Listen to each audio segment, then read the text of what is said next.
Bismillahirrahmanirrahim. Assalamualaikum warahmatullahi wabarakatuh. Waalaikumsalam warahmatullahi wabarakatuh. Selamat siang dan salam sejahtera untuk kita semua. Yang terhormat Bapak Kepala Sekolah SD Negeri 006 Sri Kolobang dan juga Bapak Ibu Guru hebat dari SD Negeri 006 Sri Kolobang. Yang utama dan paling pertama, marilah kita panjatkan puji syukur kehadirat Allah Subhanahu wa Ta'ala, Tuhan yang Maha Esa, yang telah memberikan kita nikmat kesehatan sehingga pada hari ini kita masih bisa berkumpul bersama di ruangan yang sangat sederhana ini dalam acara diseminasi modul 1.4 budaya positif SD Negeri 006 Sri Kolobang bersama Ibu Maria SPD dan Ibu Leniana SPD. Tak lupa juga salawat beriring salam kita hadiahkan kepada Nabi junjungan alam Nabi Muhammad SAW dengan mengucapkan Allahumma sholli ala Sayyidina Muhammad wa ala ali Sayyidina Muhammad. Bapak Ibu yang berbahagia, pada hari ini kami mencoba bersama-sama untuk berkolaborasi, berdiskusi budaya positif untuk kemajuan di sekolah kita ini. Namun sebelumnya, agar acara kita mendapatkan rahmat dan berkah dari Allah yang Maha Kuasa, marilah bersama-sama kita buka acara ini dengan mengucapkan basmalah dan al-fatihah. Bismillahirrahmanirrahim. Bismillahirrahmanirrahim. Alhamdulillahirabbil alamin. Arrahmanirrahim. Maliki yaumiddin. Iyyaka na'budu wa iyyaka nasta'in. Ihdinas siratal mustaqim.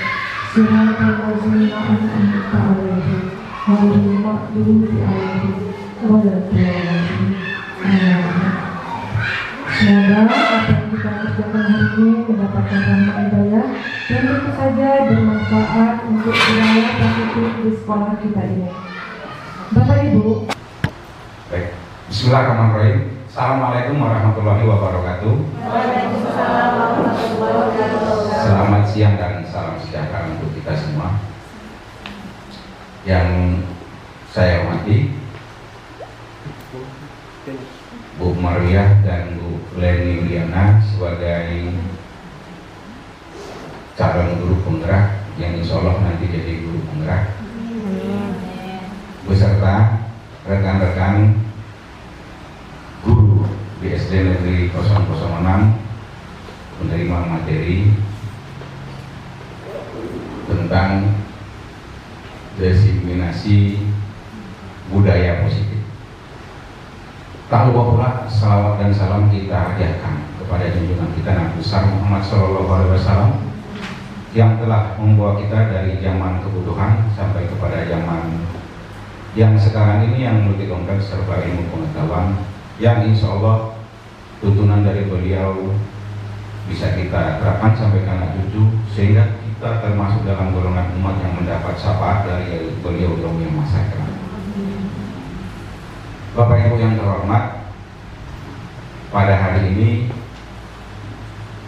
akan diselenggarakan diseminasi budaya positif oleh rekan kita calon guru penggerak angkatan ke-9 tahun pelajaran 2022-2023. Untuk itu Bapak Ibu, marilah kita ikuti bersama kegiatan ini. Semoga kiranya apa-apa yang disampaikan nantinya, materi yang diberikan kepada kita adalah materi yang sudah diterima oleh Bapak Ibu rekan kita sebagai CGP.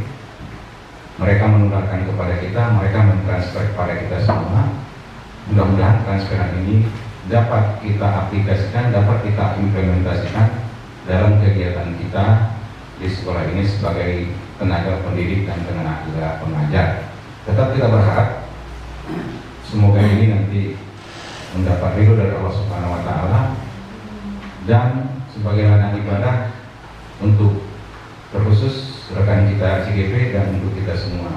Mungkin jadi pahala apabila bisa kita laksanakan dalam kehidupan sehari-hari. Tahun pelajaran 2022-2023 sehari-hari.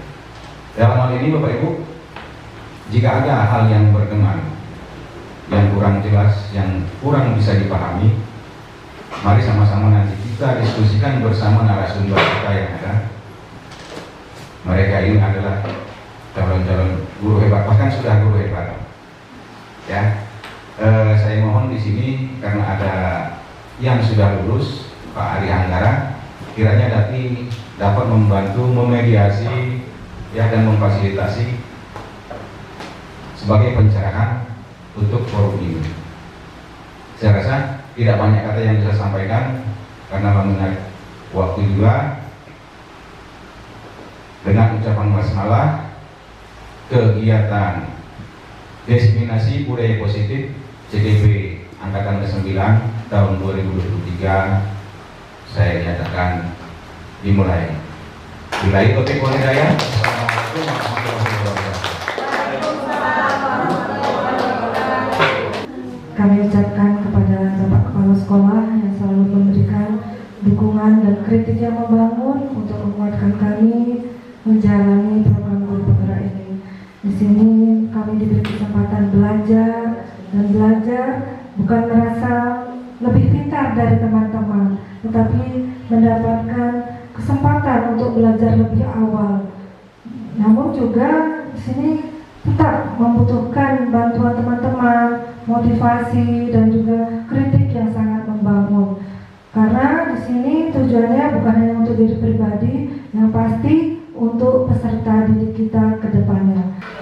Bapak Ibu, dalam budaya positif kali ini akan terbagi dua sesi.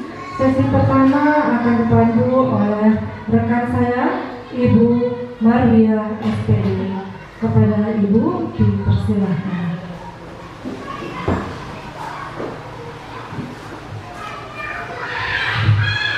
Bismillahirrahmanirrahim. Terima kasih kepada Bu Nani untuk kesempatannya. Yang terhormat Bapak Kepala Sekolah SDN 006 Sri Kolobam atau yang mewakili, yang saya hormati seluruh Bapak Ibu Guru SDN 006 Sri Kolobam yang hadir pada kesempatan siang ini dalam kegiatan diseminasi modul 1.4 budaya positif. Assalamualaikum warahmatullahi wabarakatuh. Waalaikumsalam warahmatullahi wabarakatuh. Pertama-tama puji syukur marilah kita panjatkan kehadirat Allah Tuhan Yang Maha Esa, yang mana atas segala rahmatnya kita dapat berkumpul di ruangan ini dalam keadaan sehat dan tentunya bahagia ya Bapak Ibu ya. Bahagia tidak hari ini? Bahagia, alhamdulillah. Kemudian salawat dan salam tak lupa pula kita panjatkan kepada junjungan kita Nabi besar Muhammad Sallallahu Alaihi Wasallam dengan ucapan Allahumma sholli ala Sayyidina Muhammad wa ala ali Sayyidina Muhammad. Ya Bapak Ibu ya, seperti yang Bapak Ibu ketahui bahwa saya dan Ibu Leni Riana sedang mengikuti pendidikan guru penggerak Angkatan 9 di Kabupaten Bintan. Dan dalam pendidikan ini kami banyak sekali mendapatkan ilmu-ilmu baru ya tentang pendidikan. Kemarin modul 1 itu tentang Ki Hajar Dewantara ya Bapak Ibu ya. Nah sekarang kami sudah masuk ke modul 2 tentang pembelajaran diferensiasi. Namun pada hari ini saya dan Ibu Leni akan melakukan aksi nyata mengenai budaya positif ya di modul 1.4 ya Bapak Ibu. Nah, seperti kita ketahui menurut Ki Hajar Dewantara, tujuan pendidikan adalah menuntun segala kodrat yang ada pada anak-anak agar mereka dapat mencapai keselamatan dan kebahagiaan yang setinggi-tingginya, baik sebagai manusia maupun sebagai anggota masyarakat. Oleh sebab itu, sebagai pendidik, kita hanya dapat menuntun tumbuh atau hidupnya kekuatan kodrat yang ada pada anak-anak untuk dapat memperbaiki lakunya atau hidup dan tumbuhnya kekuatan kodrat anak. Jadi kita menuntun siswa kita untuk menemukan menerapkan nilai-nilai kebajikan yang mereka yakini untuk diaplikasikan jika mereka nanti kembali menjadi masyarakat.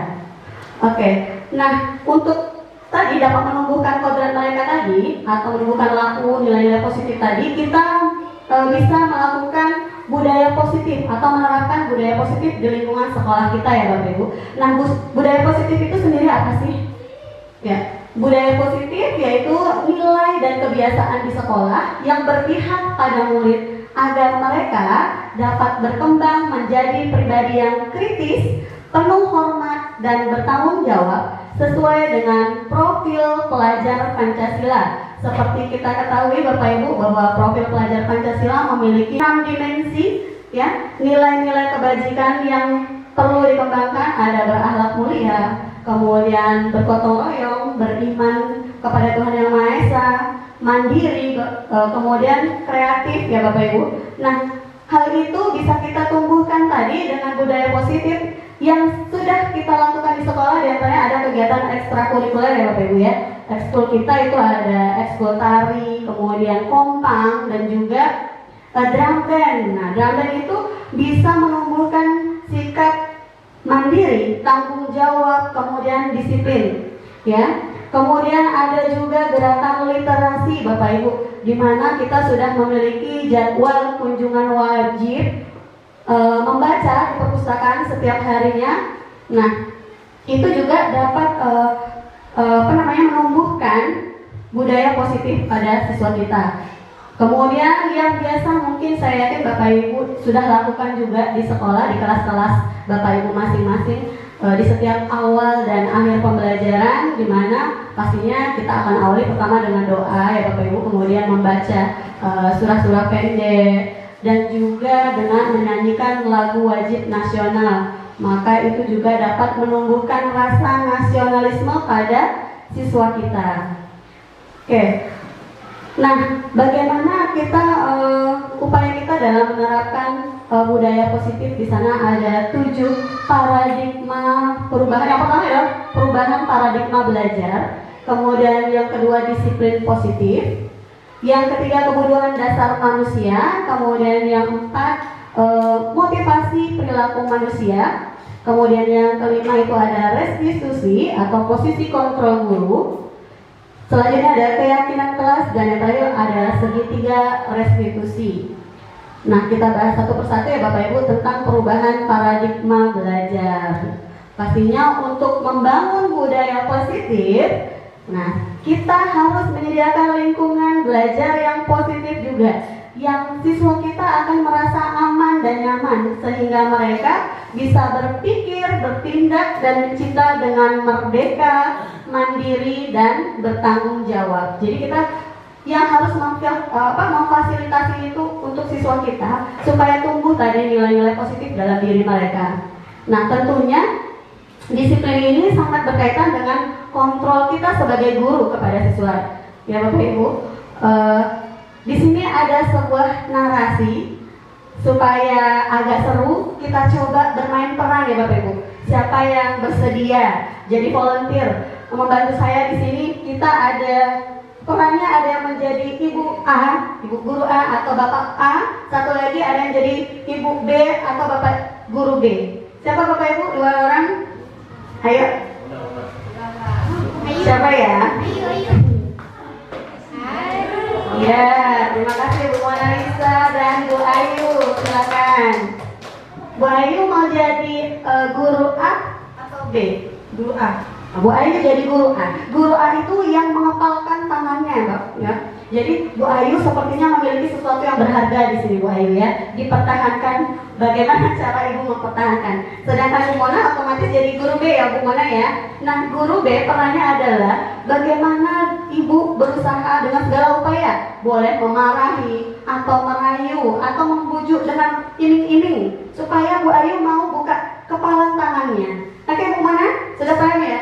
Oke, silakan Bu Mona. Di sini kita Bu Mona, ayo. Oke, coba Ibu. Ini upama kayak murid gitu ya? Iya, boleh. Dia merupakan Iya. karena menangkap Iya. Oke, berarti Ya, terserah.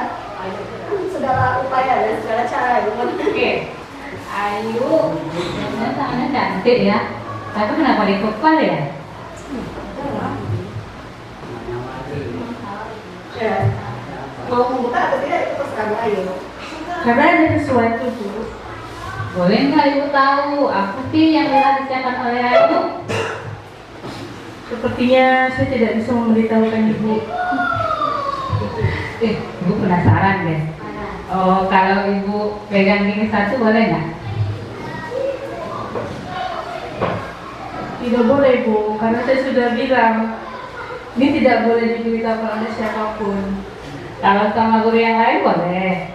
Padat. Saya harus memilih yang saya percaya. Oh, berarti Ibu tidak percaya sama Ayu ini ya? Oh, kalau sekiranya Ibu cubit boleh? Tidak boleh Bu, itu menyakitkan saya. Oke, kalau gitu kalau Ayu mau buka tangannya nanti Ibu kasih es krim Momoyo. Iya, baterainya dua. Saya tidak mau memoyo Bu, saya mau mixui. Boleh. Sekalian kita ke Batam ya. Sebabnya? Ini. Buka, tidak, saya tidak akan membukanya Bu. Oh, kalau dikasih mixi juga nggak mau gitu. Ibu belum menunjukkan di hadapan saya. Oke, Ibu ambil ya. Oke, kalau dikasih ini? Bila. Taruh ini. Tidak Bu, itu bukan es krim mixu. Oke. Oh, kalau Ibu kasih kalau Ibu kasih mixi-nya mau nggak? Mau Bu, tapi saya bertanya boleh? Rasanya apa ya Bu? Oke, rasanya vanilla, mau nggak? Saya maunya rasa coklat. Rasa coklat berarti minggu depan anak ya. Yang mau buka. Oke, baik Bu. Oke. Oke, terima kasih tepuk tangan buat Bu Ayu dan Bu Marisa. Wah, ternyata guru-guru kita pandai acting ya. Itu bakat terpendam ini antara Bu Ayu dan Bu Mona ya. Nah tadi seperti yang Bapak Ibu lihat, Bu Ayu kekeh dan nggak mau buka tangannya. Walaupun Bu Mona sudah merayu, tapi kurang tadi marahnya belum Bu Mona. Tadi mungkin Bu Ayu bisa dicoba marah, buka nggak? Ya kan? Oh mau buka Bu, keluarin kamu dari sekolah dulu. Galak bener ya Ibu gurunya. Nah, jadi Bapak Ibu itu tadi yang berkaitan dengan posisi kontrol kita sebagai guru. Ternyata ya Bapak Ibu, kita tidak bisa memaksakan apa yang menjadi keinginan kita atau tujuan kita kepada siswa kita. Kadang-kadang memang ada sih, mau kok kalau saya suruh siswa saya mau. Nah berarti pada saat itu siswa kita mengizinkan dirinya untuk dikontrol. Akan tetapi dia memiliki tujuan sendiri di dalam hati dia. Kenapa dia mau melakukan itu? Seperti Bu Ayu mungkin tadi kan, seandainya tadi duit 500.000 mau nggak? Oh pasti Bu Ayu mau deh, mau nggak? Tapi karena uang tadi ya. Oke. Nah ini ada perubahan paradigma teori kontrol menurut Dr. William Glasser. Jadi ada 1, 2, 3, 4, ada 4 ilusi ya. Yang pertama ilusi guru mengontrol murid. Jadi sebenarnya memang itu tadi kita tidak bisa mengontrol siswa kita atau memaksakan siswa kita untuk melakukan sesuatu. Ya.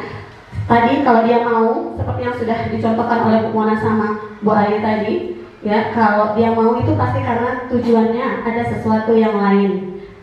Sebenarnya dia sendirilah yang bisa mengontrol apa yang menjadi keinginan dalam diri siswa tadi. Kemudian yang kedua yaitu ilusi bahwa semua penguatan positif, efektif dan bermanfaat. Nah ini tadi dengan bujukan rayuan Bapak Ibu ya, bahwa kita iming-imingi siswa kita itu dia mau sih memang ya, tapi nanti suatu saat kalau dia sudah lama-kelamaan dia akan menyadari dan dia tidak akan mau lagi. Nggak mau lah Bu, gitu, kurang sesuai kayaknya ini dengan aku. Nah, jadi dia nggak mau lagi, menolak. Atau mungkin dia jadi tergantung dengan usaha Bapak Ibu guru. Jadi dia berbuat kalau hanya diminta dan diiming-imingi, dibujuk-bujuk gitu. Nah kemudian yang ketiga yaitu ilusi bahwa kritik dan membuat orang merasa bersalah dapat menguatkan karakter. Ya kadang-kadang kita pernah seperti itu ya. Kamu sadar nggak sih yang kamu buat itu tidak benar? Ya, itu ternyata itu memang bisa mengubah siswa kita, tapi tidak dalam jangka waktu yang lama, hanya sesaat saja. Nah, bahkan itu ada kata-kata negatif di sana biasanya Bapak Ibu yang tidak baik yang akan menempel di pikiran siswa kita. Kemudian yang keempat adalah ilusi bahwa orang dewasa memiliki hak untuk memaksa. Ya, kita kadang-kadang saya sendiri kepada anak saya misalkan ya seperti itu, saya mempunyai keinginan, padahal anak saya dia tidak mau itu. Tapi kadang-kadang tadi dengan usaha saya akhirnya anak saya mau mengikutinya. Akan tetapi di dalam hati dia akan memendam rasa tidak suka tadi. Lama-kelamaan akan tumbuh hubungan permusuhan. Jadi kayak dia memendam rasa tidak sukanya kepada kita. Itu ya Bapak Ibu menurut William Glasser. Nah, di sini bagaimana menumbuhkan disiplin positif tadi ya Bapak Ibu? Yang sebaiknya kan kita menumbuhkan disiplin positif, tidak dengan tadi yang beberapa cara yang tadi. Nah, coba apa yang muncul di pikiran atau Bapak Ibu yang berkaitan dengan kata disiplin? Siapa Bapak Ibu mau coba? Apa sih yang berhubungan dengan disiplin? Tertata dengan rapi sesuai dengan koridornya. Baik, terima kasih Bu Mona. Tertata dengan rapi sesuai dengan koridornya. Itu menurut Bu Mona tentang disiplin. Yang lain ada yang punya pendapat lain? Oh ya Bu Dewi Sitawati. Taat peraturan Bu, patuh, disiplin. Terima kasih. Baik, terima kasih Bu Dewi Sita. Taat peraturan, patuh, itu adalah disiplin. Apakah ada yang lain lagi? Banyak nih disiplin ya. Oh, baik. Terima kasih, nih banyak sekali Bapak Ibu punya unek-unek. Kalau saya Bu, disiplin itu adalah sesuatu yang disepakati dan diikuti bersama. Wah, udah hebat. Boleh tepuk tangan buat kita semua. Iya. Disiplin tadi ada taat peraturan, kemudian sesuatu yang berjalan sesuai koridornya. Menurut Pak Zainal ada sesuatu yang disepakati kemudian dijalankan ya seperti ya. Nah, di sini kita coba ulas sedikit. Disiplin itu berasal dari bahasa Latin yaitu disiplina yang artinya belajar. Jadi makna asal dari kata ini berkonotasi dengan disiplin diri dari murid-murid Socrates dan Plato. Jadi disiplin diri membuat orang menggali potensinya menuju sebuah tujuan, apa yang dia hargai. Jadi dari dalam diri dia sendiri. Kemudian, namun dalam budaya kita, makna kata disiplin telah berubah menjadi sesuatu yang dilakukan seseorang pada orang lain untuk mendapatkan kepatuhan. Kecenderungan umum adalah menghubungkan kata disiplin dengan ketidaknyamanan, bukan dengan apa yang kita hargai atau pencapaian suatu tujuan mulia. Jadi tadi untuk menumbuhkan disiplin itu pastinya kita harus meyakinkan siswa-siswa kita ya percaya atau memiliki keyakinan mereka tentang nilai-nilai kebajikan universal yang tadi ada mandiri, gotong royong, berakhlak mulia. Nilai-nilai itu mereka setelah mereka yakini dan mereka memiliki prinsip untuk melakukannya, sehingga saat mereka melakukan sesuatu yang tidak sesuai dengan nilai-nilai tersebut, mereka akan merasakan atau menyadari sendiri ternyata saya melakukan sebuah pelanggaran. Nah, itu sesungguhnya disiplin yang sesungguhnya itu seperti itu yang seharusnya muncul dari dalam diri sendiri, tidak karena dipaksakan oleh orang lain atau diiming-imingi oleh sesuatu. Nah, ini ada kebutuhan dasar manusia. Ya, setiap orang pasti memiliki pandangan yang berbeda tentang dunia. Ya, di sini ada 5 kebutuhan dasar. Yang pertama yaitu survival atau kebutuhan untuk bertahan hidup. Kemudian yang kedua ada cinta kasih atau diterima. Kemudian ada kebutuhan kesenangan atau penguasaan atau kebebasan. Nah, kebutuhan-kebutuhan dasar inilah yang mendorong seseorang untuk melakukan sesuatu ya Bapak Ibu ya. Diri kita sendirilah contohnya ya. Contohnya diri kita sendiri. Kadang-kadang kita melakukan sesuatu secara tidak sadar ya. Ada dorongan yang membuat kita melakukan itu, baik dari lingkungan ataupun itu dari dalam diri kita sendiri. Nah, sebentar ya Bapak Ibu.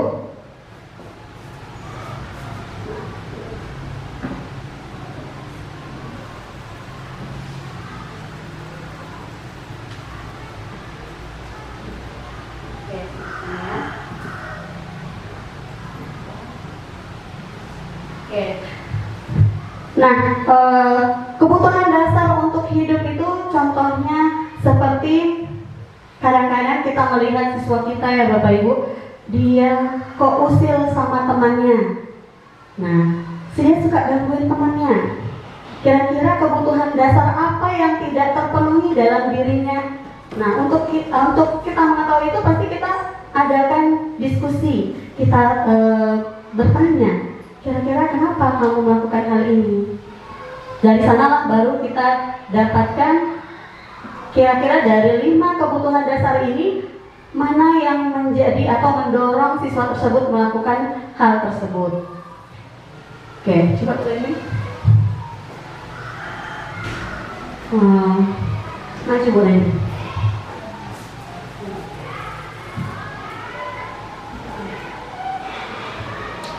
Oke, di sini ada satu kasus. Nah, katanya Ibu Maria, guru kelas 5 di SD 006 Sri Kuala Lobam, sedang bingung menghadapi ulah salah satu murid di kelas bernama Yusuf. Nah, beberapa anak telah datang dan mengeluhkan Yusuf yang seringkali meminta bekal makan siang mereka dengan paksa. Ya. Jika Anda menghadapi situasi seperti Ibu Maria, apa yang Anda lakukan? Dan menurut Anda, kira-kira apa alasan Yusuf melakukan hal itu? Boleh nih Bapak Ibu beropini lagi kita. Ya, kalau kira-kira mungkin Bapak Ibu sendirilah mengalami hal itu. Ya, ada anak yang mengadukan bahwa dia sering meminta paksa bekal temannya. Apa yang harus dilakukan? Bu Tina ya. Baik, terima kasih buat Bu Maria. Dan untuk kasus ini kalau saya menanggapinya, kenapa Yusuf ini melakukan pemaksaan, saya melakukan pendekatan terlebih dahulu. Saya akan bertanya, kenapa kamu melakukan seperti itu? Kemudian pelan-pelan dia akan berkata, kemudian saya akan tanya, kenapa kamu melakukan seperti itu? Lanjut, setelah dia menjelaskan juga, karena di sini konsepnya kita tidak boleh marah lagi dengan anak sebenarnya, apalagi sampai membentak-bentak anak. Dia tidak akan mau bercerita. Kemudian setelah dia mengungkapkan pelan-pelan, barulah di situ kita masukkan, apakah yang kamu lakukan ini sudah benar, baik enggak?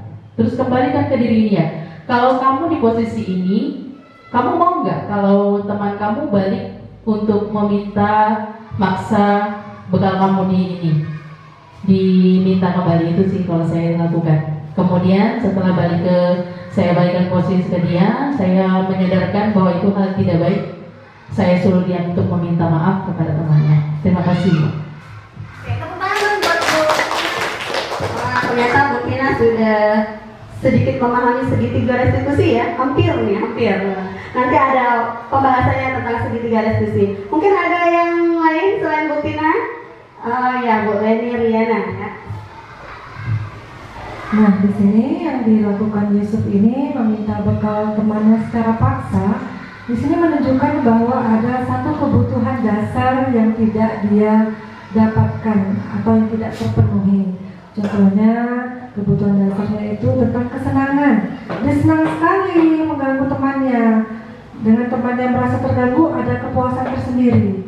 Dan di sini juga dia mendapatkan perhatian karena dia mengganggu temannya. Jadi teman-teman itu mendekati dia atau mengadu kepada gurunya itu menjadikan dia mendapatkan perhatian. Nah, di sini dia juga membutuhkan cinta kasih dan perhatian. Itu Ibu Maria. Oke, mantap sekali ya. Kelihatan ini calon guru penggerak ya. Jadi kalau tadi Bu Tina mengaitkannya dengan penyelesaiannya, kalau Bu Leni mengaitkannya dengan kebutuhan dasar yang mendorong si Yusuf tadi melakukan. Coba kita lihat yang kaitannya dengan kebutuhan dasar manusia tadi ya Bapak Ibu. Betul sekali, tadi ada 5 kebutuhan yang tadi saya sampaikan di awal. Ada kebutuhan dasar survival atau kebutuhan untuk bertahan hidup. Jika yang pastinya tadi pertama kita sebagai guru mencari tahu ya, seperti yang dilakukan oleh Bu Tina tadi, dia mengadakan diskusi kepada siswa yang tadi bermasalah, menanyakannya dengan baik-baik sehingga siswa kita bisa menceritakan kenapa dia melakukan hal tersebut. Barulah setelah dia menyampaikan, baru kita bisa menarik kesimpulan. Kira-kira dari jawaban dia, ya, kebutuhan dasar yang mana yang mendorong dia melakukan itu? Jika jawaban Yusuf adalah karena orang tuanya tidak membawakannya bekal makan siang, maka berarti kebutuhan dasar untuk bertahan hidup. Dia melakukan itu karena dia harus bertahan hidup, maka dia meminta paksa tadi bekal dari temannya. Jika Yusuf menjawabnya, mungkin dia ingin diperhatikan temannya, ya, supaya cuma nggak sih Bu, supaya dia lihat saya aja. Berarti dia yang mendorong dia adalah kebutuhan cinta kasih tadi ya. Dia ingin diperhatikan oleh teman-temannya, atau mungkin dia ingin merasa hebat di antara teman-temannya. Nggak apa-apa lah Bu, dia takut loh Bu sama saya. Jadi itu adalah kebutuhan kekuasaan, power ya tadi. Kemudian kalau dia bosan dengan bekal yang dibawakan orang tuanya, karena selalu bekalnya itu aja. Mama saya Bu tiap hari bawainnya mie goreng nugget aja Bu. Jadi saya pingin bekal dia lah. Nah itu berarti dia yang mendorongnya adalah kebutuhan kebebasan. Dia ingin merasakan yang lain ya. Sama sih, itu manusiawi ya Bapak Ibu ya. Kita juga seperti itu sebagai orang dewasa. Anak-anak juga sama. Kemudian kalau hanya iseng, karena dia senang kalau temannya itu kesel atau marah setelah dia gangguin, nah maka itu adalah kebutuhan kesenangan. Nah itu jadi 5 kebutuhan dasar tadi untuk mendeteksi atau mengidentifikasi kira-kira apa sih yang mendorong siswa kita melakukan sesuatu. Ya, oke. Nah kalau tadi sesuatu yang mendorong, ada juga sesuatu yang menjadi tujuan. Ya, kalau sesuatu yang mendorong biasanya dari belakang ya, melatar belakangi kita melakukan sesuatu. Kalau yang tujuan pasti yang di depan kan, yang kita inginkan itu. Oke Bapak Ibu, kalau tadi sudah motivasi yang mendorong kita melakukan sesuatu, sekarang motivasi yang mendorong kita melakukan sesuatu atau tujuan kita, keinginan kita. Itu ada 3 faktor ya. Yang biasanya kita mau melakukan sesuatu, yang pertama biasa karena untuk tadi 3 faktor yang mendasari kita melakukan sesuatu atau tujuan yang kita inginkan, tujuan yang kita capai dalam kita melakukan sesuatu. Yang pertama tadi adalah tujuannya untuk menghindari ketidaknyamanan atau hukuman.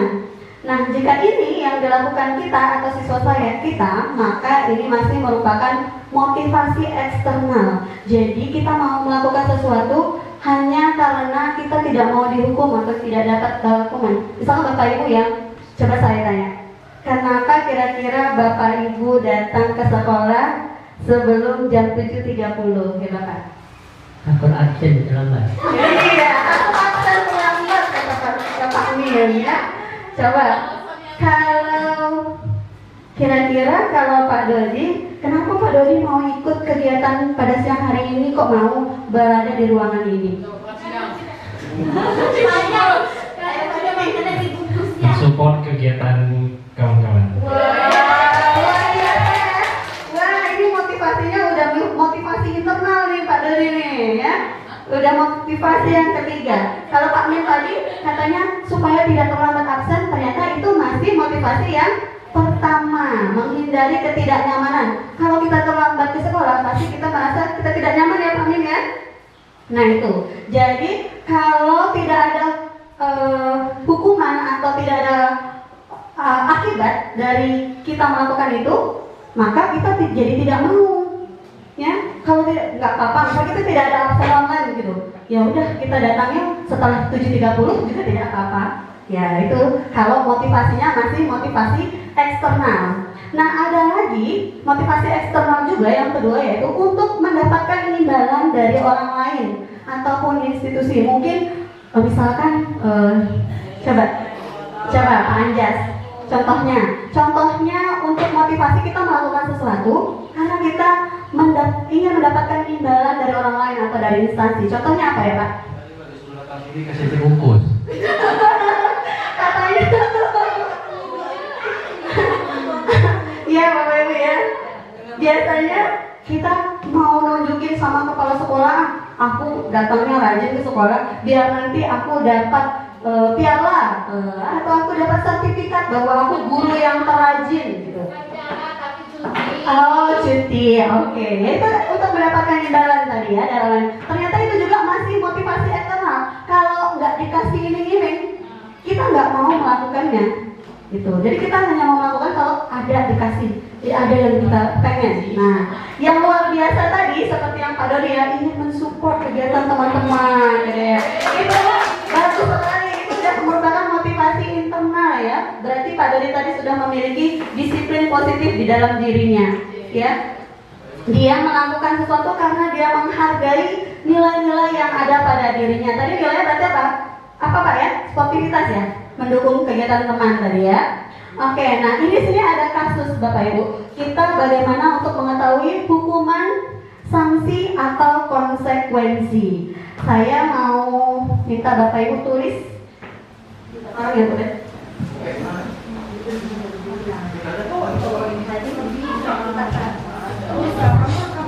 Boleh dibagi ini Pak.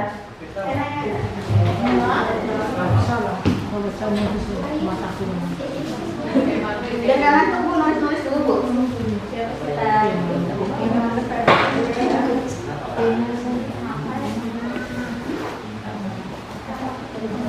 Iya Bapak Ibu, di sini ada kasus katanya. Iva kurang menguasai pelajaran matematika sehingga pada saat pelajaran tersebut berlangsung dia lebih banyak berdiam diri atau menggambar di buku pelajarannya.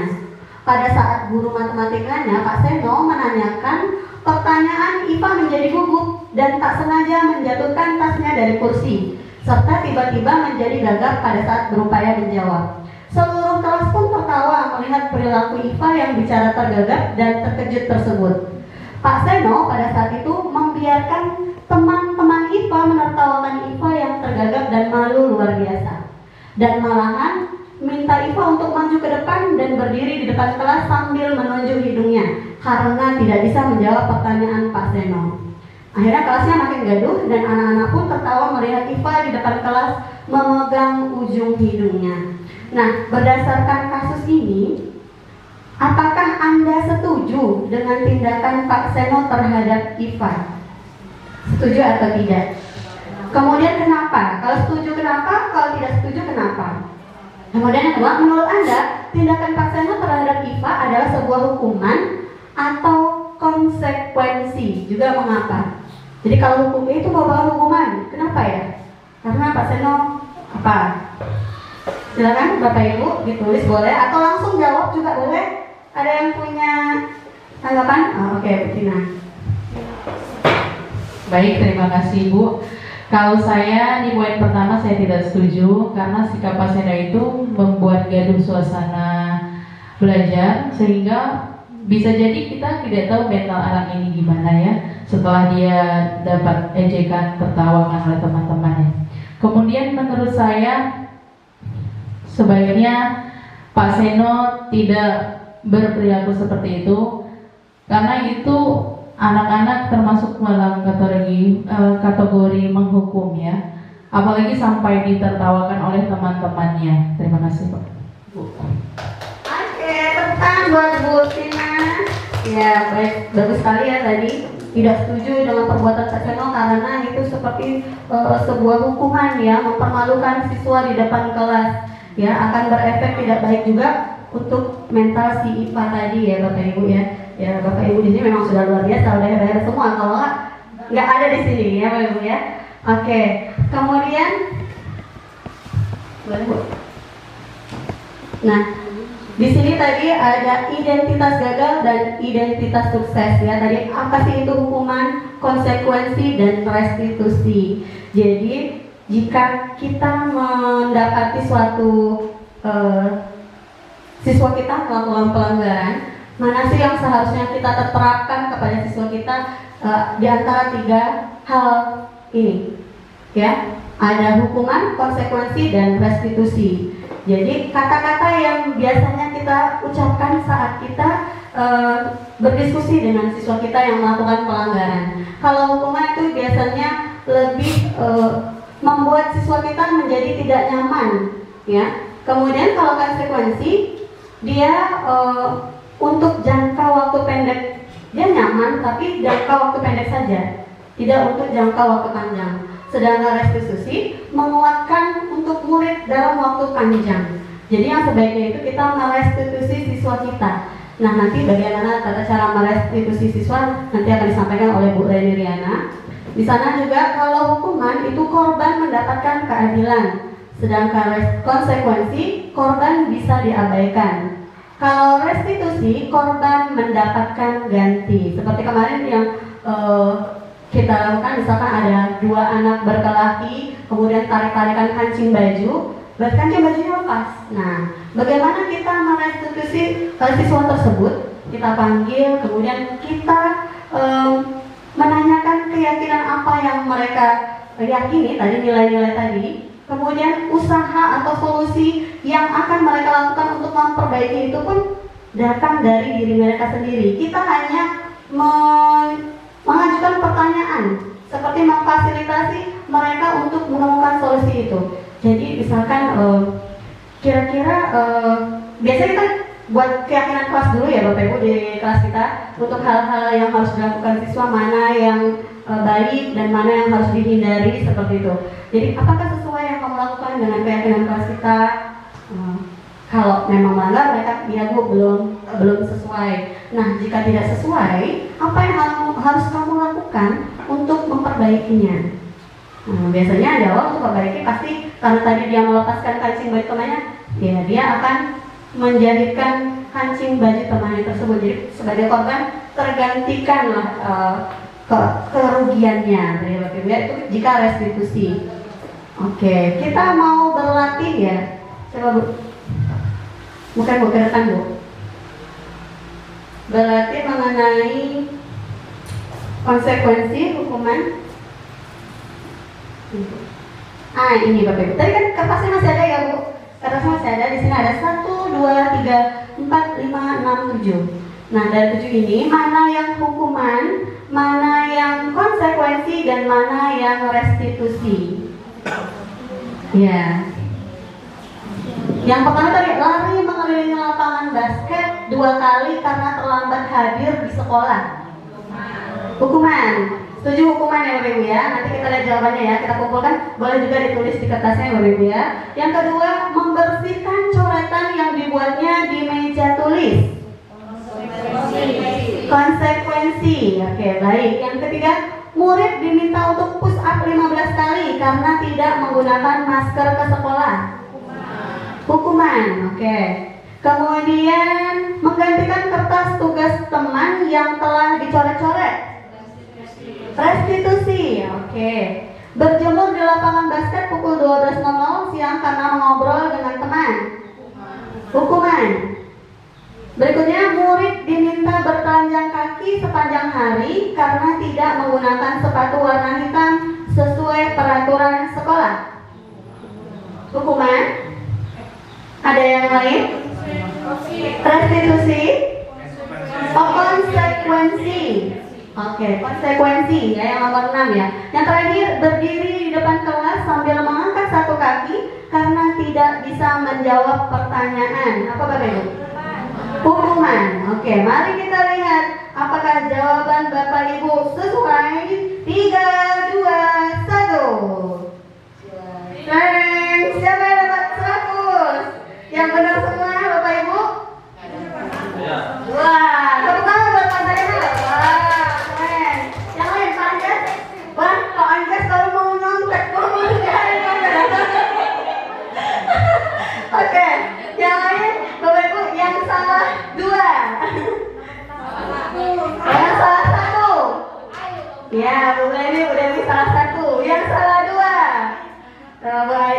Yang salah 3. Iya.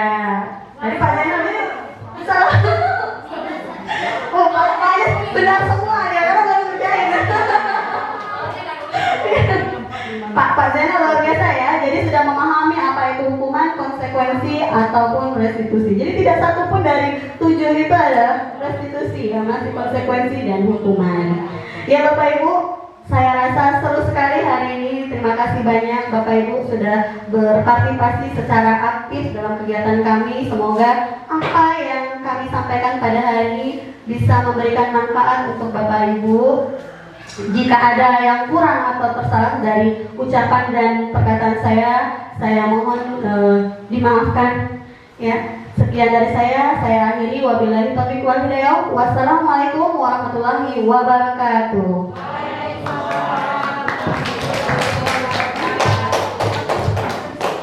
Resen. Kok yang restitusi itu kan tidak tadi tertulis di situ tidak penguatan terhadap anak kali ya? Penguatan. Memberikan penguatan terhadap ya. Jadi makanya tidak pernah dipakai itu. Harusnya itu yang Iya, kan? dipakai. Harusnya itu yang dipakai. Nah, lagunya aku keluar dulu ya dari kerja. Ice breaking dulu ya. Iya. Halo Bapak Ibu semua, masih semangat hari ini? Terima kasih semuanya untuk meregangkan otot-otot kita yang mulai tegang. Kita akan mengadakan ice breaking yang semangat sekali. Ayo Bu, diminta semuanya berdiri ya Bapak Ibu ya. Boleh di sini, boleh. Paling seru di sini loh. Ayo di sini bersama saya. Ayo Kak, jangan malu-malu.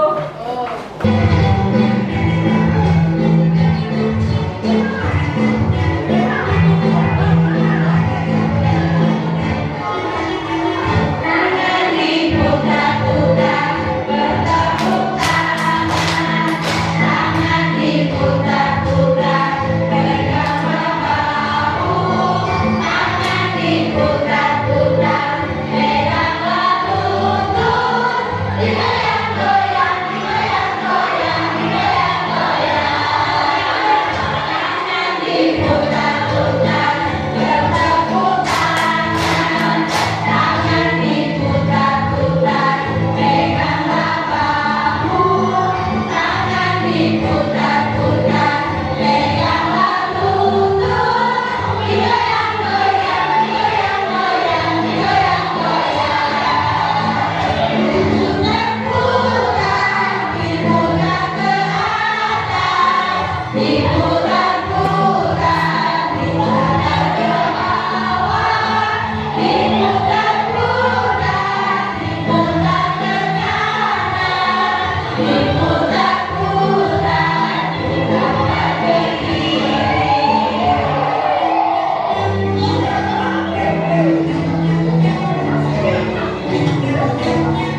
sesi selanjutnya. Nah, di sini yang nomor 5 dalam budaya positif adalah restitusi posisi kontrol guru. Posisi kontrol guru ada 5. Yang pertama yaitu penghukum, pembuat merasa bersalah, teman, pemantau, dan manajer. Di sini saya yakin Bapak Ibu sudah pernah melakukan kelima posisi kontrol ini tanpa kita sadari. Namun di sini kita bersama-sama mengevaluasi, memperbaiki diri bagaimana sikap kita untuk menangani kasus-kasus yang ada pada anak didik kita. Nah, di sini saya akan meminta prioritas awal kepada Bapak Ibu untuk menuliskan posisi kontrol mana saja yang pernah Ibu lakukan atau yang Ibu yakini, oh ini sudah benar loh posisi kontrol aku seperti ini. Bisa Bapak Ibu? Bisa ya. Silakan tuliskan di sticky note ini, nanti kita bahas bersama-sama ya untuk mengevaluasinya.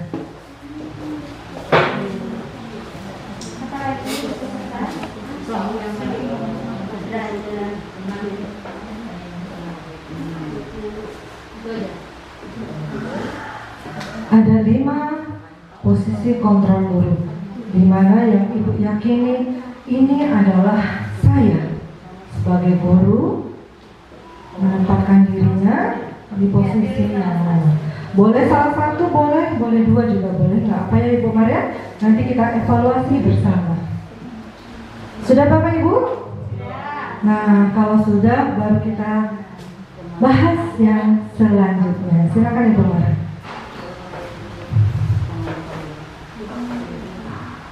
Nah, di sini posisi kontrol guru itu ada 5. Yang pertama, penghukum. Penghukum yang guru lakukan adalah menghardik, menunjuk-nunjuk, menyakiti, dan juga menyindir. Guru biasanya berkata seperti ini, kalau kamu tak melakukan, awas ya, rasakan nanti. Sambil matanya seperti melotot seperti itu. Kemudian, apa hasilnya dari kita membentak-bentak anak itu? Anak memberontak dan kemudian menyalahkan orang lain, kemudian juga berbohong. Kaitan dengan dunia yang berkualitas yaitu murid meletakkan guru di luar dunia yang sangat berkualitas. Murid berkata, biarkan saja, nanti juga dibuat ini gurunya marah-marah lagi. Nah, dia sudah tahu konsekuensi dari kesalahannya itu, nanti hanya dimarah-marah lagi dengan gurunya. Kemudian dampaknya pada murid, dia akan mengulangi kesalahan itu karena dia sudah tahu. Nanti hanya dimarah-marah saja sambil dipelototin gitu sama gurunya ya. Kemudian di sini selanjutnya adalah pembuat merasa bersalah. Berceramah dan mengatakan, seharusnya kamu tuh membuat ini. Ibu kecewa karena kamu tidak datang tepat waktu ataupun tidak bisa mengerjakan tugas dengan benar. Nah, guru berkata, kamu seharusnya sudah tahu. Ibu lelah sekali mengatakannya. Ibu stres menghadapi kamu, nak. Nah, mungkin di antara Bapak Ibu guru ini ada peserta didik yang membuat kita stres. Ada Bapak Ibu? Ada, tentu saja ada ya. Nah, di sini kemudian hasilnya apa? Anak itu menyembunyikan, menyangkal, dan juga tetap berbohong. Selanjutnya kaitan dengan dunia yang berkualitas, murid meletakkan guru di dalam dunia yang berkualitas. Murid berkata, maafkan saya. Dia hanya meminta maaf saja tanpa ingin melakukan perbaikan untuk kedepannya. Selanjutnya dampaknya pada murid merasa rendah diri. Nah, ini termasuk identitas yang gagal, ya. Kemudian yang berhasil atau sukses kontrol dari luar yaitu mengharapkan imbalan atau ketergantungan pada orang lain.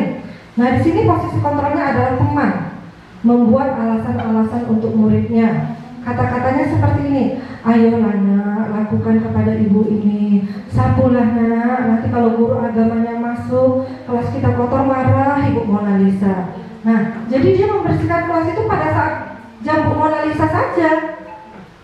Ya, kita sudah, ayo nak, sebentar lagi jam pelajaran agama, kalau kelasnya kotor, Mona Lisa pasti marah, malu ibu nak. Nah, jadi kita menempatkan kepada teman itu, anak-anak akan merasakan ketergantungan hasilnya. Ketergantungan di sini kalau tidak disuruh mereka tidak mau mengerjakan. Jadi kalau misalnya besok Bu Mona Lisa tidak masuk, dia tidak akan melakukan.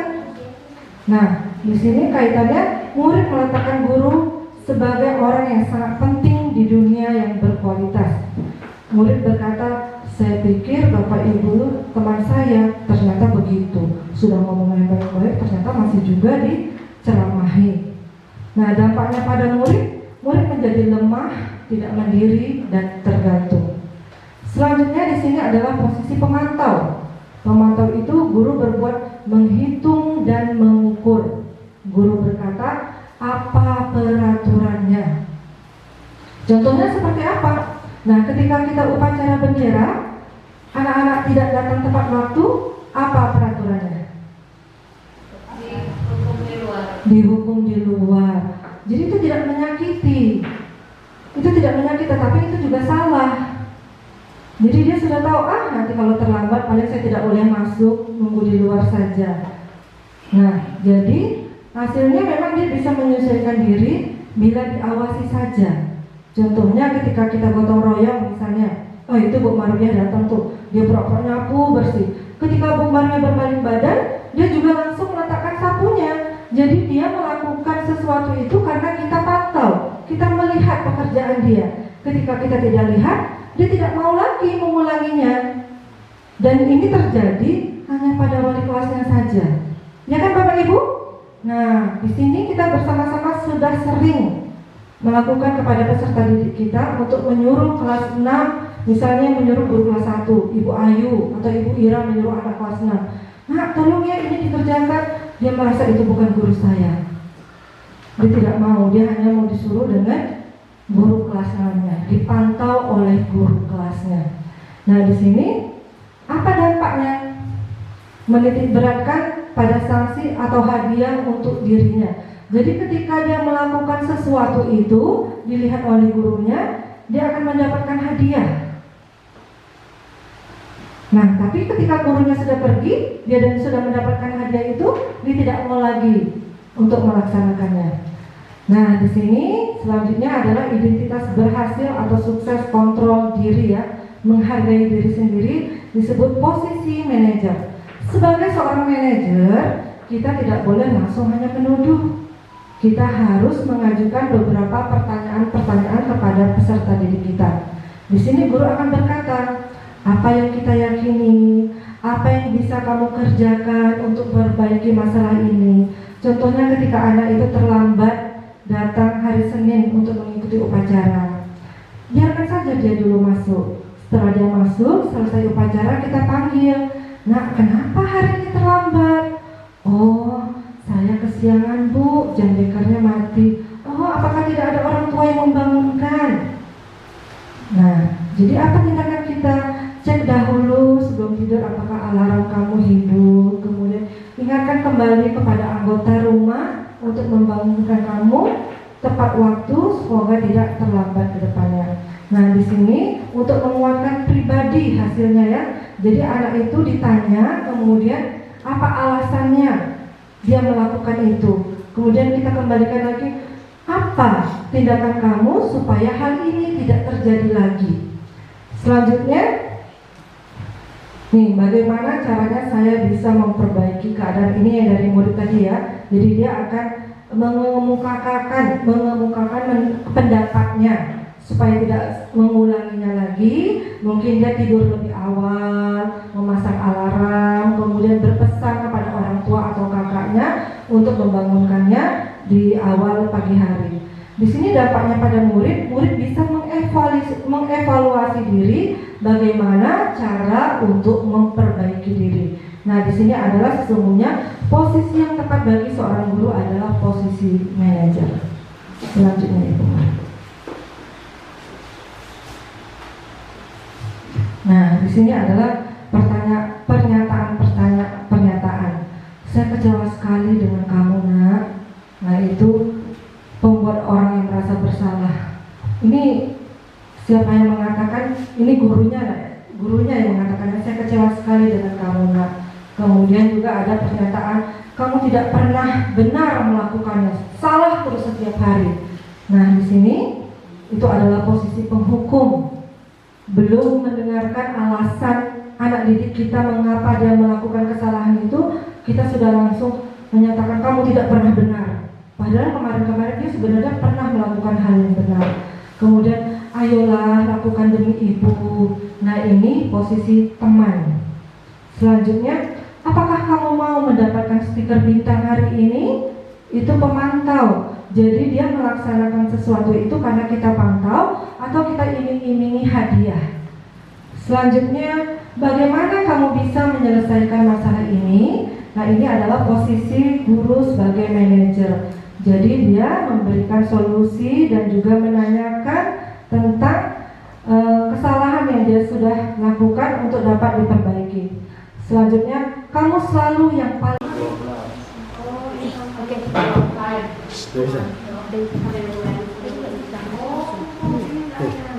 Udah Muhammad.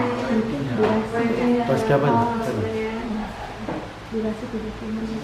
Pasti saya durasi ya. Dia bisa kok. Durasi masih.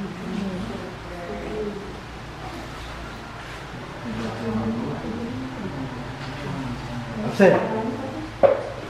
Ayo, absen katanya. Suaranya gaduh. Ngajak.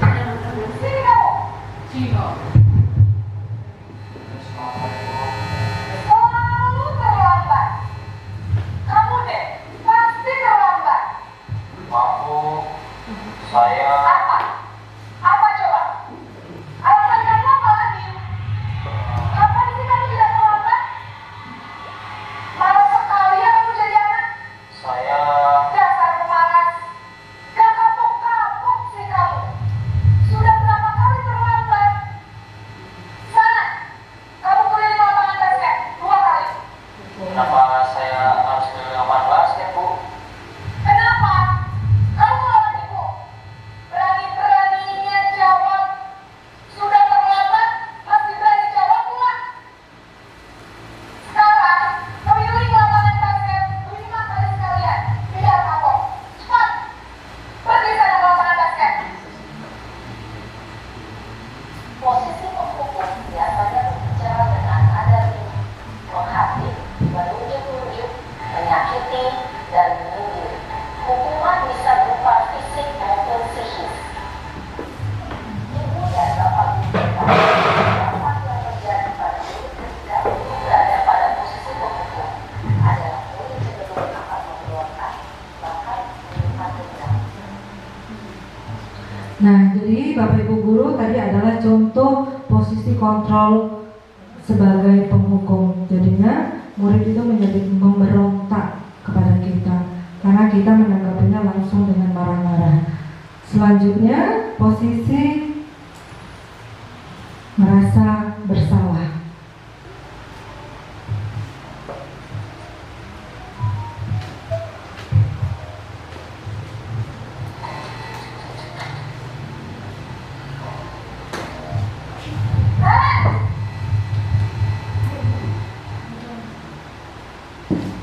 Selamat pagi, Bu. Naren, kamu kenapa terlambat lagi, nak? Ya Tuhan, Naren, kamu senang ya bikin ibu susah ya? Kalau kamu terlambat lagi, nanti ibu yang ditegur bapak kepala sekolah, nak. Disangka ibu tidak bisa membina kamu. Duh, gimana ini? Maaf, Bu. Duh, Gusti Naren, kamu suka ya kalau ibu ditegur bapak kepala sekolah? Terus, sekarang ibu harus tulis apa ini di buku absen? Ini kamu sudah sering terlambat loh. Ibu harus apa coba? Maaf, Bu. Maaf sekali. Ya sudah, lain kali jangan bikin susah lagi anak ya. Ibu tidak akan pulang lagi kalau mau begini terus. Bisa jantungan kalau ibu tegur bapak kepala sekolah. Sana cepat kelas. Maaf ya, Bu. Maaf sekali. Itu membuat rasa bersalah, berbicara dengan nada tenang, cenderung lembut, namun kata-kata yang diutarakan membuat murid merasa menjadi orang yang gagal,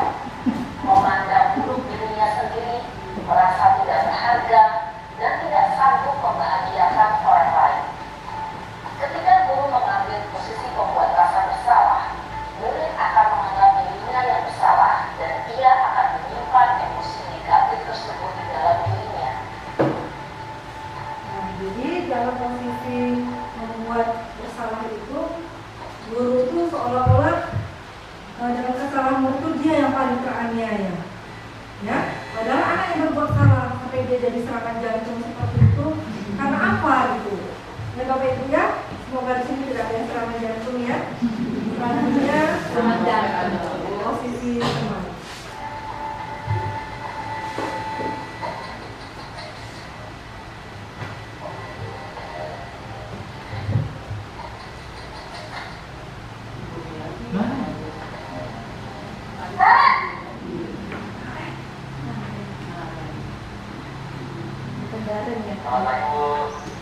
Wah, sudah jam berapa ini nak?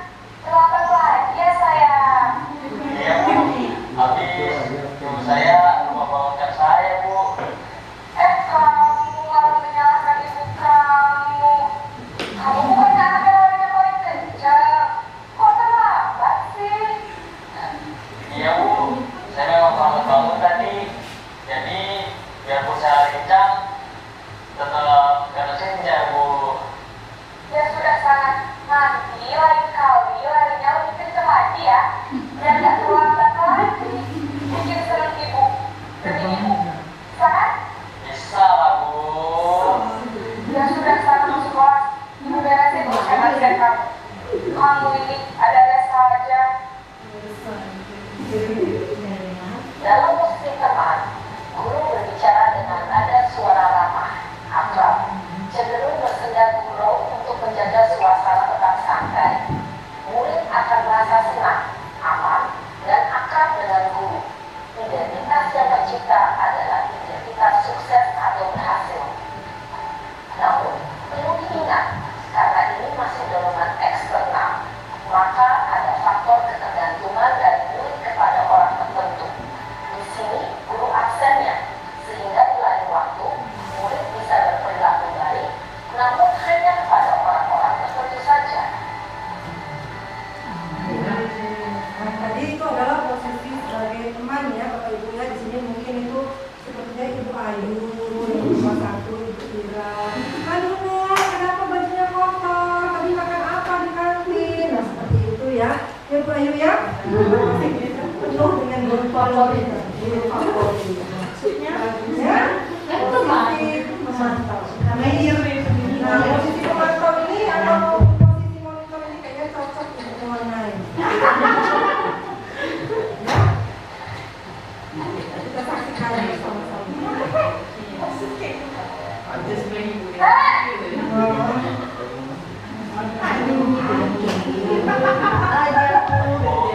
Nares, apa peraturan sekolah kita tentang jam berapa kita harus masuk sekolah nak?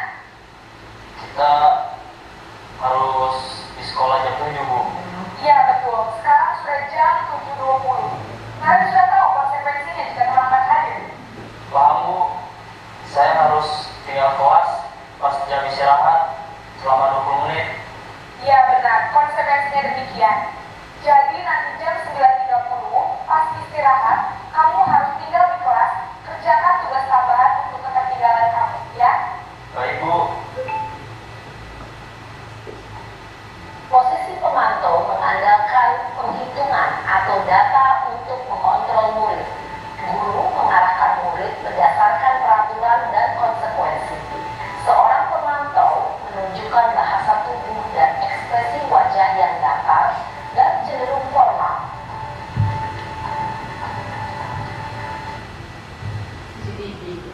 Nah, jadi itu kalau posisi pemantau itu seperti apa Ibu Gina? Sebenarnya seperti CCTV, dia dapat mengawasi muridnya dan murid akan bekerja jika hanya diawasi oleh gurunya saja. Selanjutnya ini adalah posisi yang terakhir, posisi yang paling pas untuk kita sebagai seorang guru.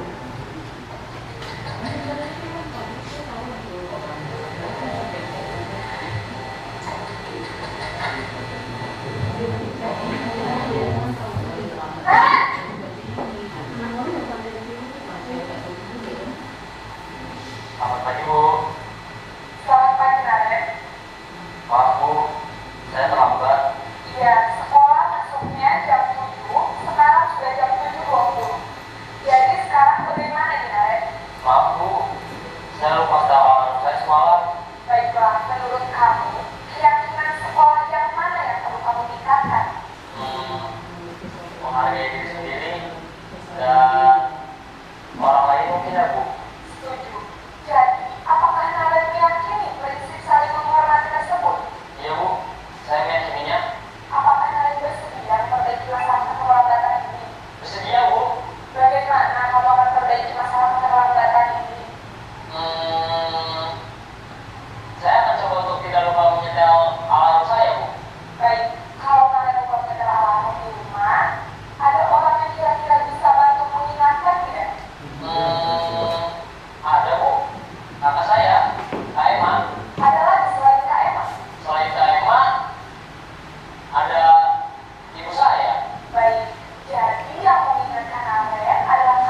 Nah, Bapak Ibu guru hebat, kita sudah sama-sama menyaksikan cara penyelesaian masalah tentang posisi kontrol bagi seorang guru. Tadi kita sudah ada yang menulis ya di situ apa posisi kontrol yang pernah kita lakukan untuk menyelesaikan masalah peserta didik kita.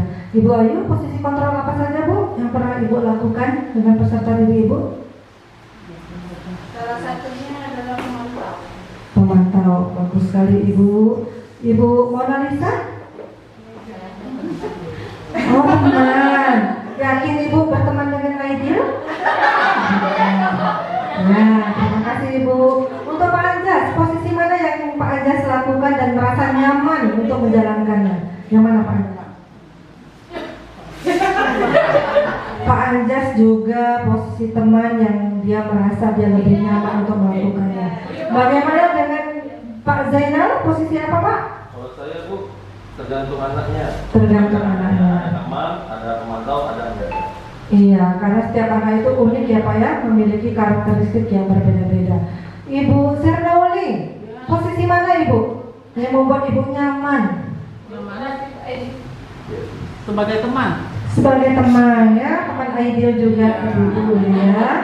Dan Ibu Dewi Sitawati, posisi mana Ibu? Teman. Posisi teman. Ibu Mutiara, posisi mana Ibu? Teman Bu. Posisi teman. Nah, di sini kita sama-sama mengevaluasi bahwa sesungguhnya posisi yang paling aman yang kita lakukan sebagai seorang guru adalah posisi manajer.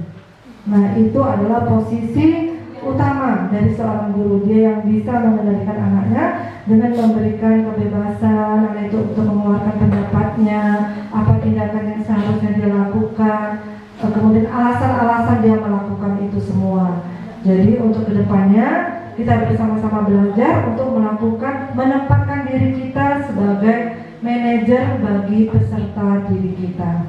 Nah, selanjutnya di sini ada keyakinan kelas. Keyakinan kelas adalah nilai-nilai kebajikan atau prinsip-prinsip universal yang disepakati bersama-sama universal, lepas dari perbedaan agama, suku, negara, dan bahasa. Menurut Gosen, suatu keyakinan akan lebih memotivasi seseorang dari dalam. Seseorang akan lebih bersemangat untuk menjalankan keyakinannya daripada menjalankan peraturannya. Nah, di sini tentu saja Bapak Guru Hebat sudah membuat keyakinan kelasnya masing-masing.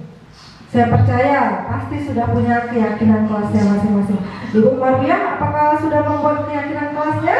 Sudah. Coba saya ingin tahu satu saja keyakinan kelas yang ada di kelas Ibu Maria. Hadir di sekolah tepat waktu. Maria membuat suatu keyakinan kelas, hadir di sekolah tepat waktu. Bagus sekali. Bagaimana dengan Ibu Ayu? Kalau saya keyakinan kelasnya di kelas 1 yaitu jangan bertengkar di dalam kelas. Ya. Nah, di sini ada dua keyakinan kelas yang berbeda. Ibu Maria membuat keyakinan kelas datang tepat waktu. Nah, itu nilai kebajikan apa yang kita dapati dengan datang tepat waktu itu? Nilai kebajikannya itu adalah untuk anak bertanggung jawab. Namun, tadi Ibu Ayu sudah mengatakan keyakinan kelas yang dibuatnya adalah jangan bertengkar. Nah, di sini kita mengoreksi sedikit ya Ibu Ayu ya, itu tidak salah. Namun kita ganti kata-kata negatifnya menjadi kata yang positif. Saling menyayangi, saling menghargai.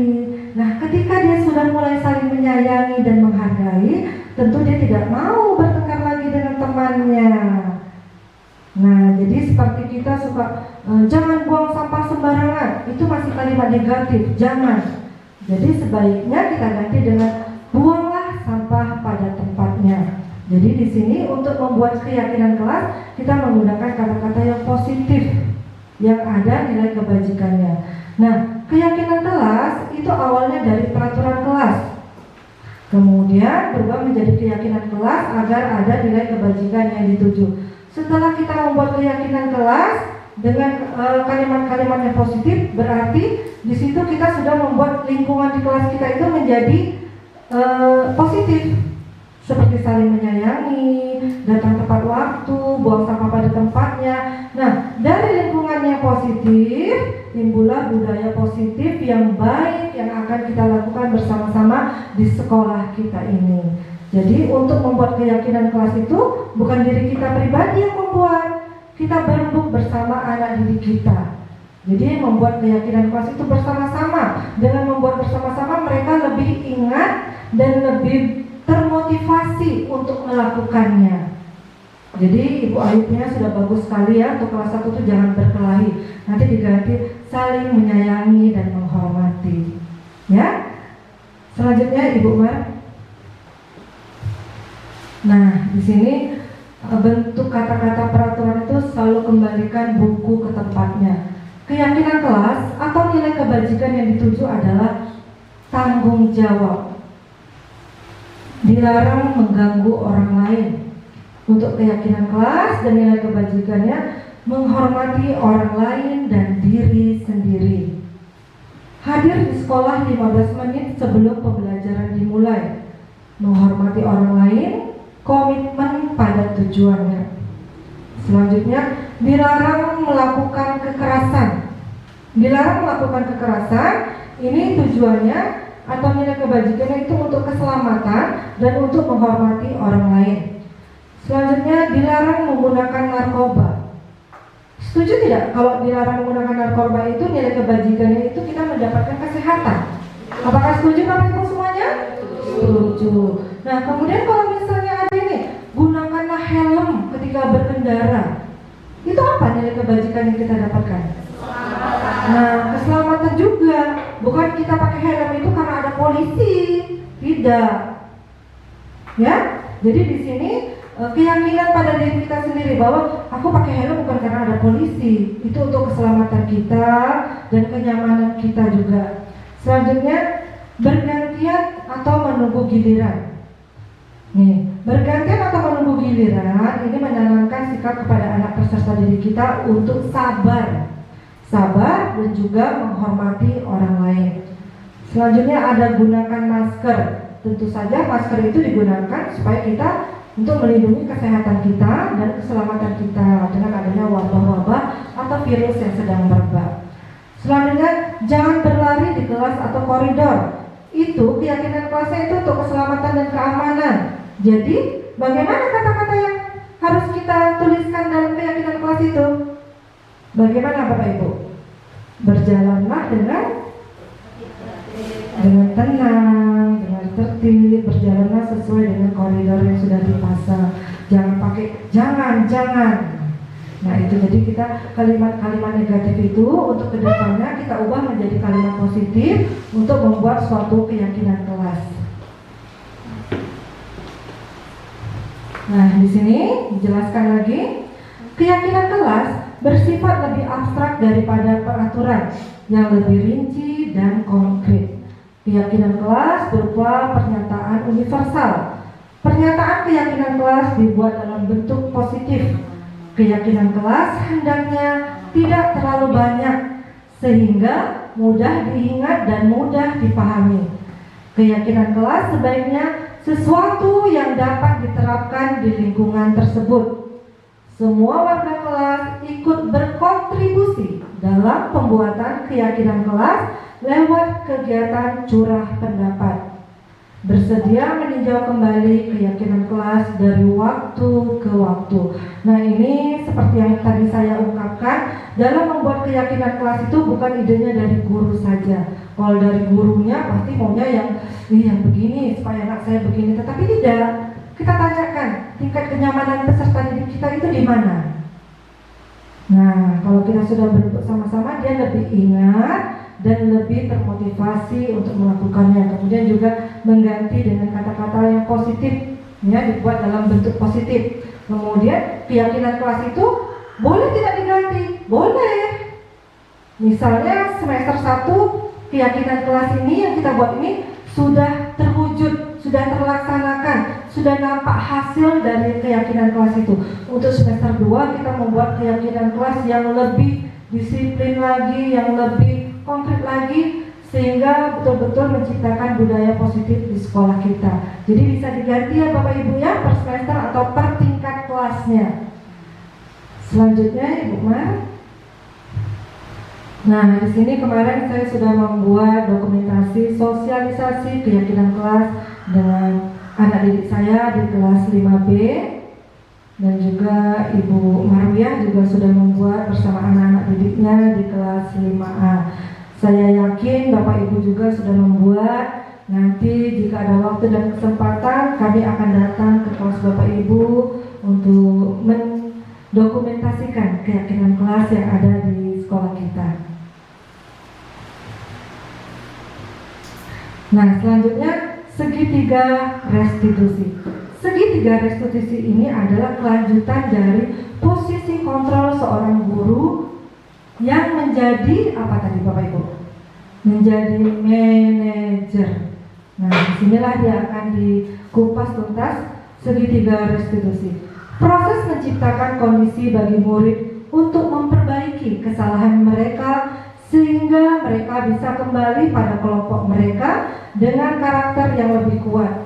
Melalui restitusi, guru dapat membantu murid menjadi lebih memiliki tujuan, disiplin positif, serta memulihkan dirinya setelah berbuat kesalahan.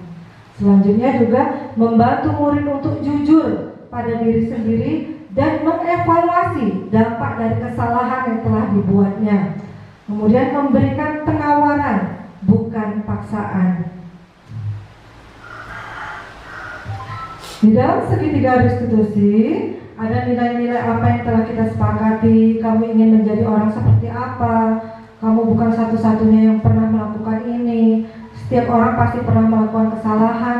Adakah cara yang lebih efektif untuk mendapatkan apa yang kamu butuhkan? Kamu tentu punya alasan mengapa melakukan itu.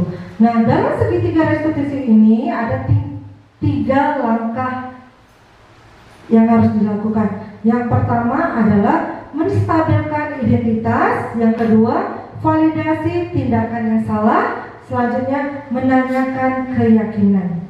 Nah, kita akan bahas satu-satu di sini. 1. Menstabilkan identitas. Ketika anak didik kita melakukan kesalahan, kita tadi tidak boleh langsung menghukum, ya. Kita harus menstabilkan identitasnya. Contohnya seperti ini, anak itu terlambat masuk kelas, jangan masuk, berdiri aja di situ. Tidak seperti itu. Tetap biarkan dia masuk dulu. Setelah nanti pelajaran selesai, kita bisa memanggil anak itu tanpa mempermalukannya di depan teman-temannya, ya. Nah, di sini menstabilkan identitas yaitu kita mengatakan berbuat salah itu tidak apa-apa. Tidak ada manusia yang sempurna. Saya juga pernah melakukan kesalahan seperti itu. Dan kita meyakini peserta didik kita bahwa kita bisa menyelesaikan masalah ini. Di sini kita tidak harus mencari siapa yang salah, siapa yang benar, tetapi kita mencari permasalahan dari solusi ini. Selanjutnya kita berhak mempunyai rasa yang seperti itu. Karena kita merasa yang kita lakukan itu ada alasannya. Setelah ada alasannya, kita ada tindak lanjutnya untuk melakukannya. Selanjutnya, di sini validasi tindakan yang salah. Setelah tadi kita menanyakan anak kita mengapa dia terlambat, dia pasti punya alasan. Mengapa kamu terlambat, nak? Tidurnya terlalu larut malam. Yang tadi anaknya ibu-ibu ya, kemudian tidak ada yang membangunkan. Nah itu, jadi kita pastikan anak-anak itu bisa mengeluarkan pendapatnya, alasannya mengapa dia sampai melakukan hal itu. Nah, di sini kita guru mengatakan kamu patut bangga pada dirimu sendiri karena kamu telah melindungi sesuatu yang penting buatmu. Maksudnya apa sesuatu yang penting buatmu? Dia mempunyai alasan mengapa hal itu sampai terjadi. Itu keyakinan dalam diri dia, tetapi kita sebagai guru menindaklanjuti bagaimana untuk memperbaiki ke depannya dari masalah yang telah diciptakan itu. Selanjutnya menanyakan keyakinan. Apa yang kita percaya sebagai kelas atau keluarga? Apa nilai-nilai umum yang kita telah sepakati? Apa bayangan kita tentang kelas yang ideal? Kamu mau jadi orang seperti apa?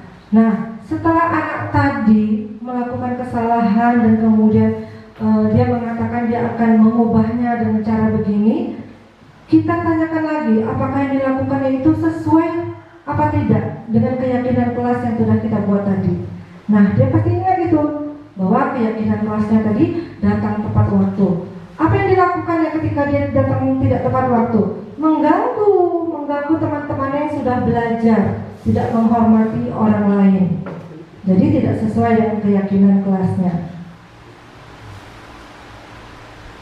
Nah, di sini kemarin pada modul 1 kami sudah melakukan penerapan segitiga restitusi bersama Ibu Marwiah. Saya dengan anak murid saya, Bu Marwiah dengan anak muridnya di sini udah menerapkan segitiga restitusi. Ada juga videonya ya Ibu Marwiah, tapi mungkin waktunya tidak cukup untuk memutarnya. Selanjutnya Ibu Mar. Nah, selanjutnya kita akan bersama-sama mengevaluasi kembali tentang menyelesaikan masalah-masalah peserta didik kita. Tentu saja tidak dengan hukuman fisik, karena kita mengucapkan kata-kata yang menyakitkan itu sudah termasuk hukuman. Bagaimana Bu Marwiah?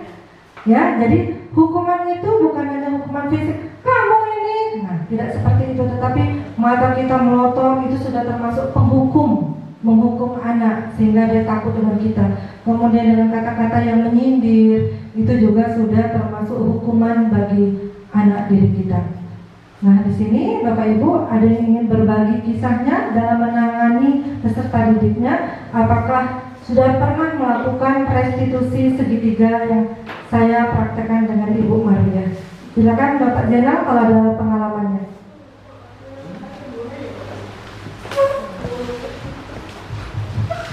Terima kasih.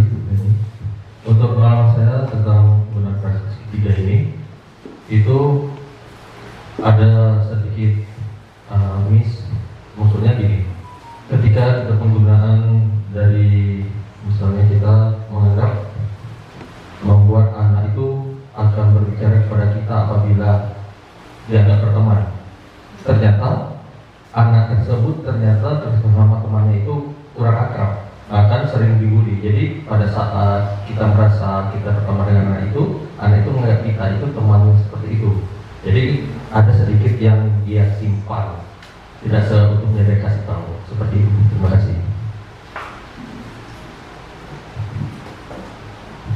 Terima kasih Pak Jenal, pengalamannya sangat bagus sekali. Jadi kita sebagai guru terkadang memang lebih banyak menggunakan, tetapi kadang anak ini menjadi lebih nyaman, ketergantungan kepada gurunya. Tapi kita mulai pelan-pelan. Ini tidak bisa langsung menjadi manajer. Sama seperti kita guru tidak bisa langsung jadi kepala sekolah. Honor dulu, honor komite, honor kabupaten, honor provinsi, P3, KPNS, itu ada tahapan-tahapannya. Tentu saja pada awal-awal kita menjadi guru, kita pasti pernah melakukan posisi kita sebagai posisi penghukum, ya, walaupun itu tidak berupa hukuman fisik ya Bapak Ibu ya, itu hanya teguran saja. Namun ke tahap selanjutnya kita sudah menjadi pembuat merasa bersalah, anak kasihan dengan kita. Oh, kalau saya tidak melakukan, nanti Bapak Ibu juga dapat teguran dari kepala sekolah. Kemudian naik lagi menjadi posisi teman, selanjutnya menjadi pemantau, kita memberikan hadiah, dia melaksanakannya dengan cepat dan tepat. Namun ketika tidak ada hadiah yang kita berikan, dia tidak mau melaksanakannya atau tidak diawasi. Selanjutnya menjadi posisi manajer. Posisi manajer adalah posisi untuk guru yang seutuhnya, jadi tidak menilai anak dari sudut pandang kita saja, kita memberikan kesempatan kepada mereka untuk mengeluarkan pendapatnya mengapa mereka sampai bisa seperti itu. Selanjutnya, apakah masih ada teman-teman yang ingin berbagi pengalaman tentang posisi kontrol atau keyakinan kelas kita selama menjadi guru di SD Negeri 006? Silakan Pak Hari Anggara.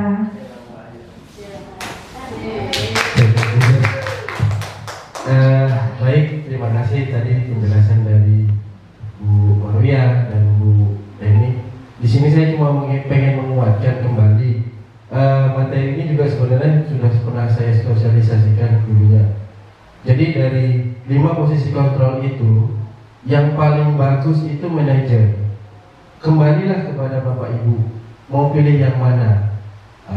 Dari kelima tadi kan sudah jelas sekali tampak bahwa penjelasan dari Bu Leni itu apa yang akan ditimbulkan kalau kita menjadi penghukum, apa yang ditimbulkan apabila kita menjadi teman, apa yang ditimbulkan anak itu. Istilahnya itu, memang kita bukan manusia yang sempurna juga, tahan deras dan gelombang begitu. Hari ini kita nggak tahu situasi kita lagi seperti apa, tetapi dari 5 posisi kontrol yang tadi yang boleh disampaikan itu, yang paling bagus itu yang manajer. Manajer itulah yang dapat menumbuhkan kembangnya anak gitu. Memang kalau kita lihat bertele-tele, tapi paling tidak itulah yang bisa menggali anak itu. Pengen kita gali apa sih yang dia perbuat, apa yang dia bisa gitu. Jadi manajer lah. Kalau dari segi penyelesaian masalah, kita ditekankan seperti tadi segitiga restitusi. Jadi bukan langsung, memang kadang saya juga sering hilang gitu. Banyak hilangnya sebenarnya daripada yang ini. Tapi paling tidak, ayo sudah mulai dari saya, dari Ibu Mar, Ibu siapa, Bu Leni, kita berbuatlah sedikit-sedikit untuk anak-anak kita ini ya. Menyelesaikan masalah itu mungkin bisa saja kita menggali dulu apa sih sebenarnya masalah yang dihadapi dia. Memang kembali lagi tadi, ini perlu proses yang panjang.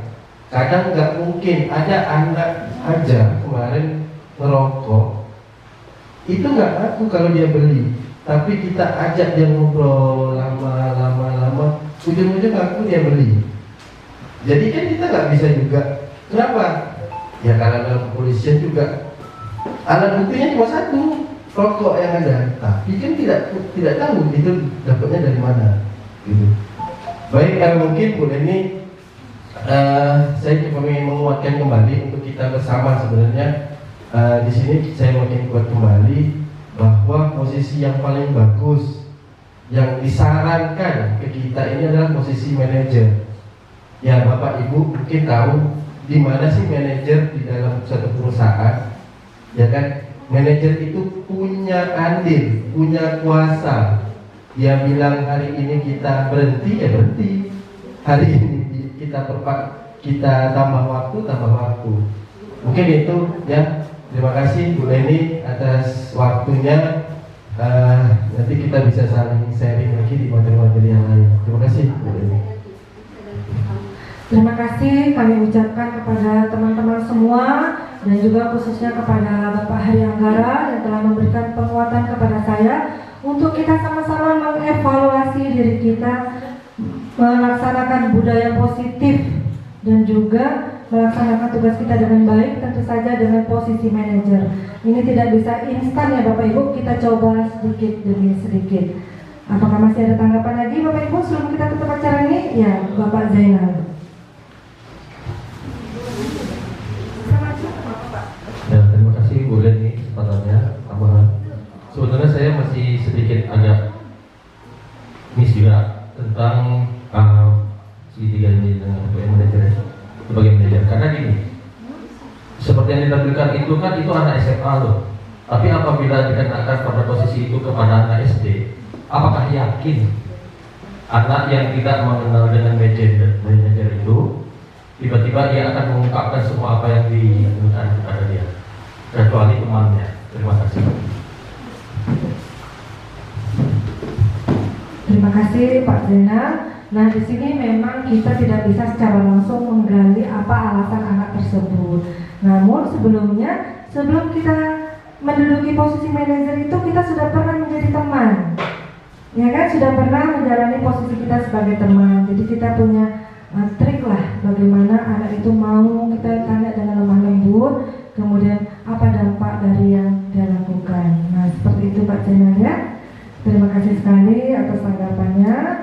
Dan di sini saya bersama Ibu Marwiah mengucapkan sangat terima kasih atas kehadiran, kesediaan Bapak Ibu yang telah meluangkan. Tak sabar aja enggak benar kita teruskan ke masalah Iya. di SD, SMP, SMA. Baik, mungkin saya menanggapi dari tadi tambahan dari Pak Zainal. Memang sih itu kadang posisi yang kadang kita nggak tahu di lapangan, antara ada anak SMP, SMA. Sebenarnya anak SMA juga masalahnya lebih kompleks lagi, bukan hanya yang gimana ya. Cuma kan tadi memang sih dari penjelasan kuliah itu, dari bahasa yang kita buat, dari bahasa yang kita kita tanyakan ke anak itu, itulah bisa mungkin menggali anak tadi. Terus kalau dilihat dari apa yang disampaikan itu gini, supaya anak itu yang ditimbulkan nanti itu mau jadinya seperti apa gitu. Jadi kalau misalnya kita langsung menghukum, menghardik dan sebagainya, itu timbulnya jadi kayak ini. Sebenarnya kalau dalam kemarin yang ini bolehnya gini, kita boleh turun satu langkah. Kan ada 5 nih dari manajer, kita bisa ke pemantaunya saja. Pemantau itu kan tadi ada konsekuensi kita beri tadi diberi kesempatan lah istilahnya itu untuk turun ke pemantau. Karena pemantau itu kalau Anda tidak melakukan, Anda akan mendapatkan A, B, C dan sebagainya gitu. Mungkin itulah memang Pak.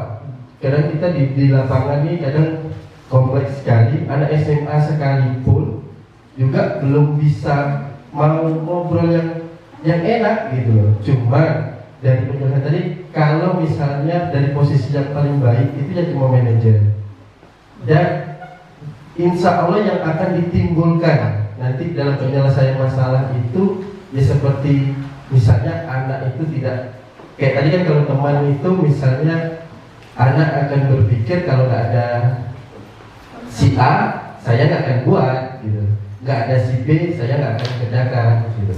Istilahnya gitulah kalau teman. Tapi kalau manajer itu kita menyelesaikan dan kita cari solusinya bersama gitu. Misalnya gitu. Misalnya kasus yang dilakukan ini adalah Bu Eni, kemudian Bu Eni pada saat Yusuf tidak ada, dan Bapak Yasin. Sementara yang akan menangani masalah Yasin ini, yang guru sebagai manajer tadi itu, Yasin ini tidak kenal. Jadi apakah Yasin akan mau bercerita sama Bapak itu? Gitu kan tak akan mungkin gitu kalau ada sendiri. Pasti akan menggali dari teman-temannya kan, kenapa dia ini. Pasti gini Pak, itu tadi ada pertanyaan-pertanyaan yang bisa istilahnya untuk dia timbul cerita. Kemarin saya juga pernah duduk sama Pak Ades ya, yang si ada pindah ke Jambi itu siapa Pak? Walaupun itu keluarga, tapi paling tidak duduk sebentar gali. Dia mau lama-lama gali. Kenapa dia nggak mau cerita dengan kita pasal itu? Karena posisinya kita sudah menjudge dia gitu.